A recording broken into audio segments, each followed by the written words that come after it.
Probinsya, magandang umaga sa ating lahat. Sa ngayon ay nagsasako tayo ng ating kopra mga kaprobinsya. Dahil kagabi ay tinapos na namin na kung tawagin sa amin yung pagkatal o yung tinatanggal.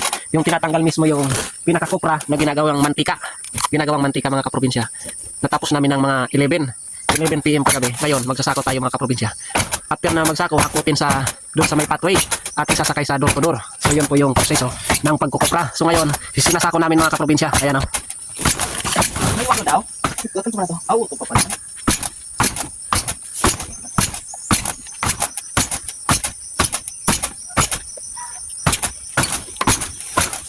Di ayo ka sa tibikuan. Sa pala sa hati.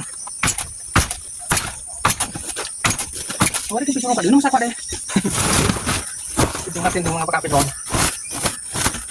Ito man daw mapa. Iya deh. Hindi ka makabili sa tumbawan. Hindi nang taguba dyan. Nasok mo.